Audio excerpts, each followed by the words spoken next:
Motor সাইকেলে, আবার এই যে অটো রিক্সারও আছে, সিএনজি, আবার এই যে পিক আপের, আবার বড় পিক আপেরও আছে, অনেক পদ্ধতি আছে।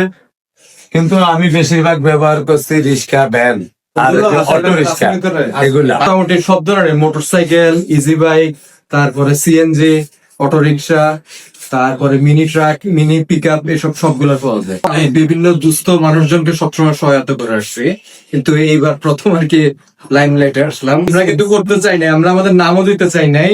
উনি বলছেন না না আমি দিলেও আগেই দিব না। বলছি, আমার এখানে অনুদান দিলে আপনার নাম প্রকাশ করতে হবে, নাহলে ওই অনুদান আমি নেবো না। আপনি করতে দিচ্ছেন বা আপনি কে রাখি, এটা আমার জানার অধিকার আছে, আর নাহলে আপনারটা আমি নিবো কেন? আমি তো ভিখারি না। আমার আল্লাহর মতো যথেষ্ট পরিমাণ আছে, আমার কেউ 10 টিয়া নিয়ে চলনের মতো টার্গেট নাই। এটা আপনারা দোয়া করবেন, আল্লাহ বাঁচাইলে। তবে আমার সারে ঘরে, আমার সারে ঘরে খেজমত করানোর লেগে আমার যেই কোনো জায়গায় ছোট হইতে হইব আমি রাজি। আমার নিজের লেগে আমি ছোট হইতে পারবো না, এটা হয়েছে সোজা না।